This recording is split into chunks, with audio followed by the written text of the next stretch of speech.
Guys, in this video I'm going to do a partial assembly of a little plane that I found that's supposed to be pretty good. It's a Volantex based on Boeing 787 or something like that.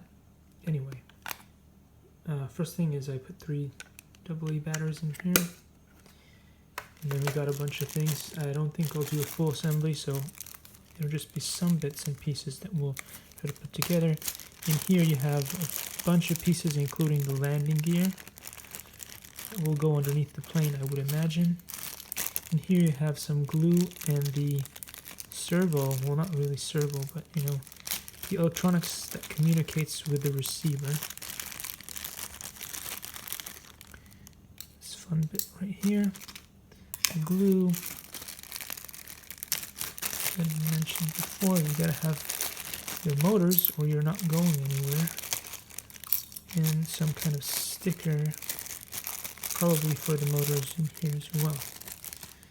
Alright, so that's what you have in there. Now in the next video I will continue on. Thanks for watching.